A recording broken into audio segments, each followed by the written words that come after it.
Horror comedy చిత్రాలను తెరకెక్కించి ఇటు హీరోగా అటు దర్శకుడిగా పాపులర్ అయ్యాడు రాఘవ లారెన్స్. మునితో మొదలైన కాంచనా ఫ్రాంచైజీ నుండి ఇప్పటి వరకు 3 పార్ట్స్ రాగా ఇప్పుడు 4వ సినిమా చేస్తున్నాడు. ఇటీవలే కాంచనా 4 సెట్స్ పైకి వెళ్ళింది. ఈ సినిమాలో ఫీమేల్ లీడ్ లో బుట్టబొమ్మ పూజా హెగ్డే నటిస్తోంది. అలాగే బాలీవుడ్ ఐటమ్ బాంబ్ నోరా ఫతేహి మరో కీ రోల్ ప్లే చేస్తుంది.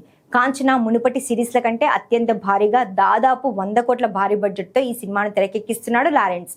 దీంతో కాంచనా 4 పై భారీ అంచనాలు నెలకొన్నాయి. కాగా ఇప్పుడు ఈ cinema satellite and digital rights భారీ ధర పలికాయి. తెలుగు, తమిళ్, హిందీ భాషల్లో తెరకెక్కుతున్న ఈ సినిమా డిజిటల్ రైట్స్ 60 కోట్లకు అమ్ముడుపోగా శాటిలైట్ రైట్స్ 50 కోట్లు పలికాయట. డిజిటల్ రైట్స్ ను ప్రముఖ ఓటీటీ సంస్థ సన్ నెక్స్ట్ కొనుగోలు చేసినట్టు చెన్నై వర్గాల టాక్.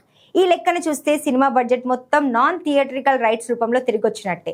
లారెన్స్ సినిమా ఈ ధర అంటే మేకర్స్ కు జాక్పాట్ అనే చెప్పాలి.